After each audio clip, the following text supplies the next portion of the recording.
We're joined by Paul Rawkins from Fitch Ratings. Paul, hi, thanks for joining us. Were you surprised by the President's decision to refer the ICESAVE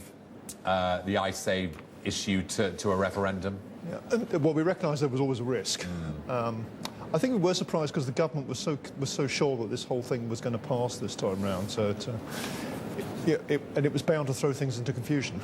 Yeah, I mean, patience is running out, isn't it, from the international community? I think so, yeah. I mean, because we've actually been, the rating's been on Rating Watch Negative or negative outlook for quite a time now. We've actually been waiting almost 9 months for this.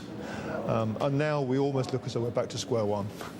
So what next? I mean, what do you want to happen and what do you think will happen? Two probably very different questions. Yeah. Well, if the bill goes to a referendum, there must be a very large chance that it's voted down. Yeah, I mean, 70% oppose it, don't they, of Icelanders? In which case we revert to the previous bill, but the previous bill was not acceptable to the Dutch and British governments.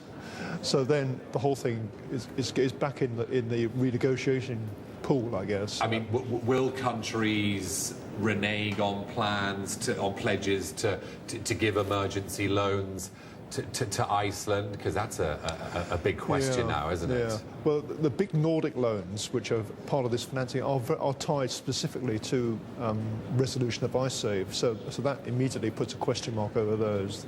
There's an IMF board review coming up this month, and of course the UK and the Dutch are board members. Yeah, with the IMF review, might it now not take place after yesterday's veto? I mean, where does that leave that review? Our latest news on that was that it was probably going to go ahead, but there must be a question mark over that too, really, because as I say, the UK and the Dutch are key players in that. I mean, were you impressed with the rhetoric that was coming out of Iceland? I mean, we know the central bank started to ease capital restrictions in November. Was it on the pathway? There'd been quite a string of positive news, actually, yeah. So it was, in that sense, it looked as though Iceland was beginning to get to grips with things, and this would have been a very important step forward along that path, really. Yeah.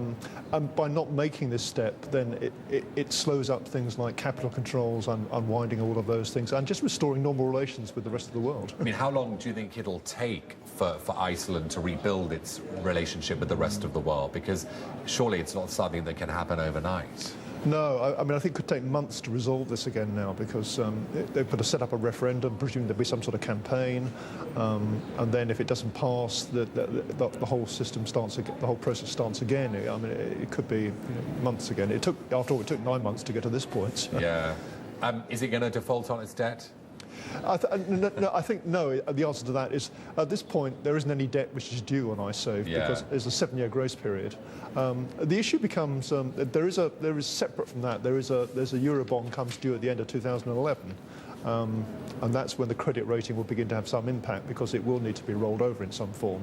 So Iceland needs access to the international capital markets within 2 years to meet that obligation. And I suppose one has to ask, will it get access to international capital markets within 2 years? Well, the answer at this point must be no. Yeah. But until they resolve until they resolve the ICESAVE issue, then really all those avenues tend to be blocked. I think one point to say is that at this point, Iceland's external financing needs are pretty much tied up because they've got reserves of $4 billion. So there's no immediate risks of any, and there are actually no sovereign external obligations falling due this year. So in that sense, there's not the idea of a sovereign default is not is not relevant at this point. I think the reason we've downgraded is because there's been a lack of timely resolution to this issue, and it's not conducive with what we regard as an investment grade credit. And the outlook's negative as well. And the outlook's still negative, yeah, so because we don't understand, we don't know how this is going to play out. Really, that's the other point. And and it could be the government could fall. We could be back, and then their eye gets taken off the economic recovery program.